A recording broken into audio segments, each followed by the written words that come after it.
This episode of Art is sponsored by the Hobnob Theater in Butler, Pennsylvania, hosting a variety of plays and also stand-up comedy shows.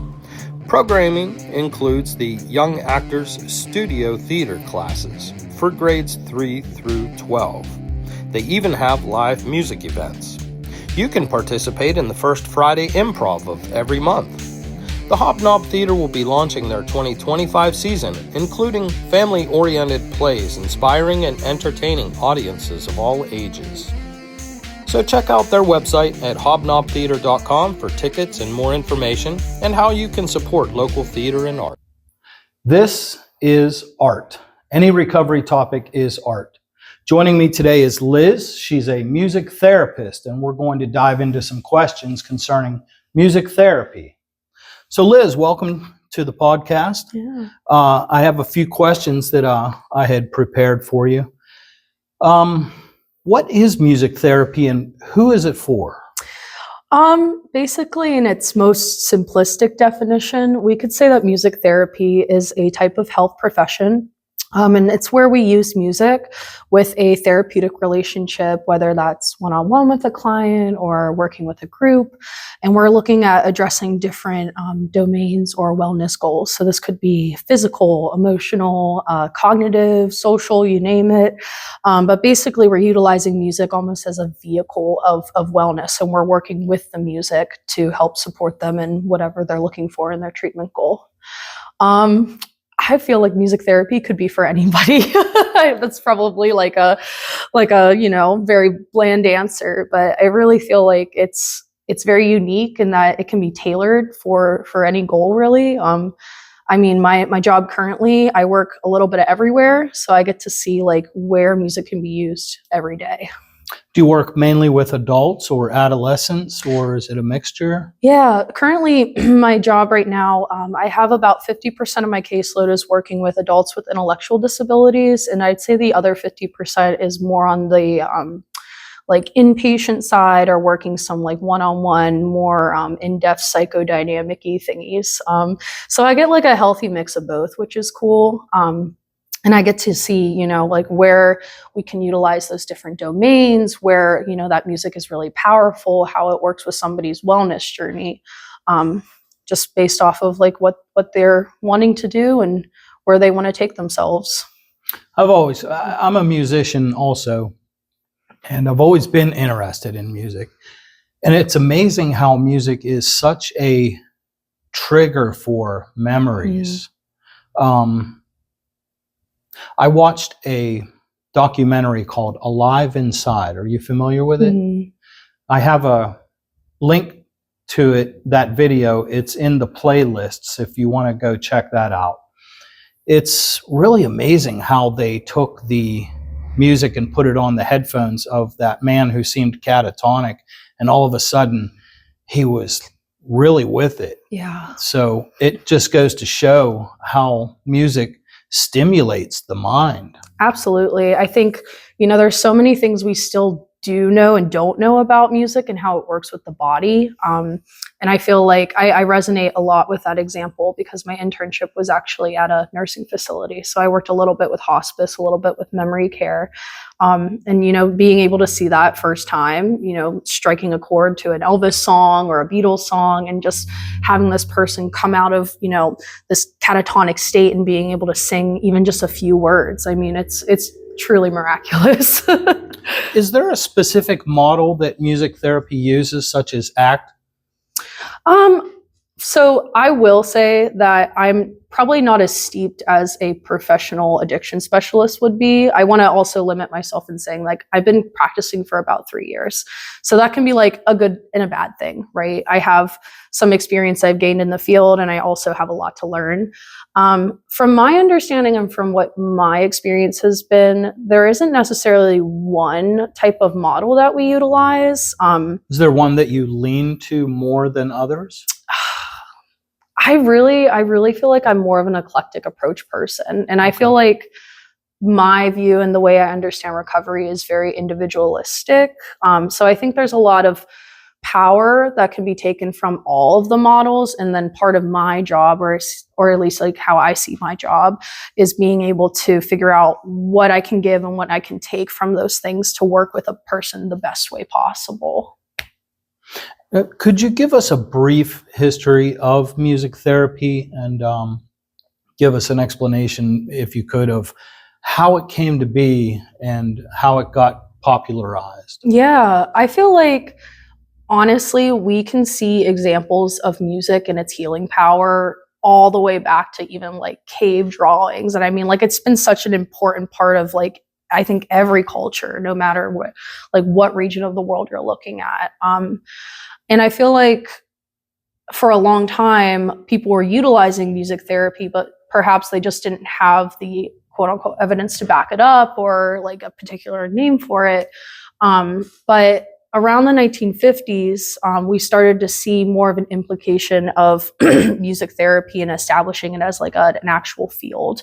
And so a lot of people trying to think that music therapy is a newer profession. I feel like it's been around for a while, but now it's gaining some more traction, especially with creative art modalities being on the rise. And I feel like holistic healing has really like taken more of a centerfold in terms of looking at treatment, and especially with like mental disorders and such.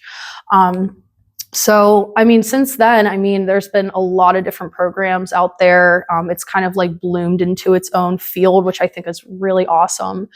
And so there's all these like different modalities in music therapy. There's all these like little like trainings you can get. And I think a lot of it also corresponds really well to like the traditional like counseling and psychology fields that we see too. Okay. I've been lucky enough to witness one of your, or a few of your music therapy sessions, and I was curious about sound therapy because I saw some videos on YouTube about sound therapy, and it's quite different than what you do. What is the difference between the two? I would say, in my opinion, I feel like music therapy has a broader umbrella in terms of what we utilize with music. My understanding of sound therapy, because I'm not a sound therapist, and I mean, I could be taking this out of context or, you know, like building my understanding off of just what I've seen. And I feel like it primarily deals with more of the way that we use things like reverb, and different aspects, of the actual like physics of music and how that works with our bodies, how it works with, you know, regulating emotions, what impact it has on the brain. And I feel like it's a really valuable point, or a really valuable aspect into looking at, you know, what music can be in terms of therapeutic treatment. Whereas music therapy, you know, we say we have our four main like things that we do. We have receptive techniques, which can be music listening. It can be art-based therapy that we try to incorporate. We use recreative methods where it's like we can rebuild a song. We utilize instruments to create something, a project. We have improvisation, which is, you know, where we're just kind of freestyling or giving like certain structures to the music, but just kind of like letting it take us on our own little journey. And then we have the composition side, which is like writing music. So I would say like, yeah, music therapy has a little broader take in terms of like those little domains that you could go in, whereas sound therapy might be a little more niche. Okay. And that's at least my understanding of the difference for the two. I've listened to some of the binaural beats on YouTube in the evening when I was getting ready to go to sleep, and it was quite stimulating and I found it helpful. Is that part of music therapy, or would that be considered sound therapy? I think it honestly can be a mix of both. My personal opinion is sometimes I feel like we get very like wrapped up in like where the line is, where I think at the bottom line, like if it's music and it's healing for us, I mean, that's the point of, I think, both therapies. I would assume and hope so. I will say that at least from like a music therapy perspective, things like that would be, could be like a music therapy practice for sure. We might utilize something called like entrainment if we were working live with an individual where we're making music to kind of guide them to be at some place. Or I think of isoprene principle as well, which I know like from being in some of my groups, you've seen me utilize ISO principle.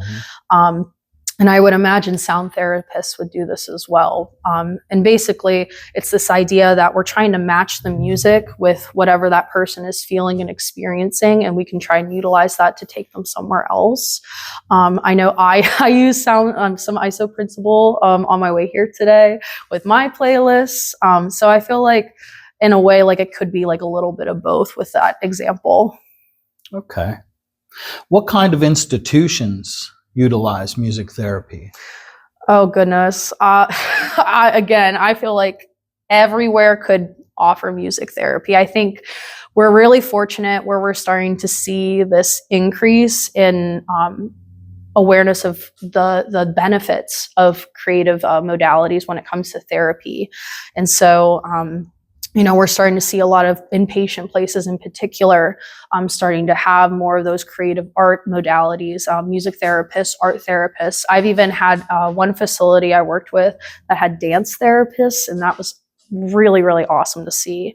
And I know, like, at least in my personal work, I mean, I'm a little bit of everywhere right now. I've done, schools, I've done nursing homes, I've done in-home services one-on-one, working with, reteaching speech with, stroke victims and such. So I think it's like, it really is like a very unique therapy where it can kind of be implemented everywhere. It just depends, what the client wants to work on and what the treatment goals would look like. Why isn't heavy metal used as music therapy? I feel like I could totally see space for heavy metal. I truly believe, at least like with my practice, that there isn't necessarily like a best type of music to utilize. Like, it's such a personal thing for people and it's so subjective. So for me, it's really hard to pinpoint like this is good, this is bad necessarily. I would say, I mean, I know like I've conducted sessions about like exploring anger, at least with like addiction and the Heavy context metal. of that. And we've used some like Mice and Men and like some Korn. And, like, even though that's not necessarily where my brain goes to all the time, I think there's a lot of value in heavy metal because it can be, it can help a person feel really seen. I know, at least in the songs that we've utilized, a lot of the themes are talking about addiction or mental health issues, which in my opinion, they kind of are enmeshed together. And so it can help create a lot of validity in a person's experience. And, if we have a person that's really into heavy metal, that's going to be really engaging for them. It's not going to be some James Taylor that they might not necessarily be rocking out to, but if they're listening to like one of their favorite songs that they really have a relationship with, we really can see them connect more with the treatment itself and being able to like create more meaning out of that experience. Okay, well, that was supposed to be a trick question, but it actually ended up being a legitimate part of the conversation. Interesting. Guess I gotta drink more coffee. Sorry. You drink coffee with a straw? I do. I'm weird like coffee? that. No. Okay. I found out in a recent interview that coffee is very important in recovery. Very important. I believe it. So, as far as advances in music therapy, have you been witness to any recent advances that have really shaken the field up? I feel like there are advances every day. And again, like, I feel like I just graduated with my master's, so I'm still trying to like get myself involved in a lot of the research, especially in recovery. Because I will say, before I started this job 3 years ago, I didn't really have any education on what addiction treatment looked like in music therapy. And so it's kind of been like a work of piecing it together with lots of supervision and lots of like self-teaching in the meantime. But I have noticed that there are a lot of interesting studies regarding things like community music therapy and also borrowing from a lot of like neuroscience in music, which is something I would love to get a little bit more into personally. Because I feel like when it comes down to it, we are an evidence-based practice. And, you know, the truth of the matter is like when we're trying to wiggle our way into places like inpatient, sometimes it does come down to like, well, let's see like the numbers, not necessarily just the subjective things that, you know, people may experience internally or such. And so that being said, there has been a lot of research around what are like some holistic music making methods for creating like the dopamine, which I know like if we're talking about recovery, we're always trying to get those like healthy highs. And what does like feeling good feel like, and what is that like to experience it without a substance? Trying to get the body to feel good naturally again, as opposed to pumping so many substances in the body for so long that it's been either subdued or not capable of being able to release these chemicals naturally because of environment, you know, doing things that we find enjoyable in life, you know. Do you think that, is it very clear to you when you see a reaction in specific clientele that is getting a very positive reaction to the sessions? Yeah, well, I think if we're going along the lines of the research I was mentioning, I think a lot of that research is situated in like the actual music making processes. So I know singing is one big one right now. There's a lot of research regarding like voice work and how singing has effects on the body and obviously like emotional states. And also like with that, I know drum circle research has had a big place in terms of the addiction pockets as well. And so I know, at least in my experience, I've had fellas in groups before, you know, they present, you know, this shutdown affect is really what I call it. You know, they're very isolated. They're very hunched over, not wanting that outside contact. And the moment you slap a drum in front of them, or maybe an instrument that they choose, you know, even like a castanet or something, I think there's really a powerful connection between having that socialization with people, but without actually having to communicate through words. You can do it just by a sound, or even if you're just feeling curious, like what would the purple castanet sound like if I just like clacked it once with this happening?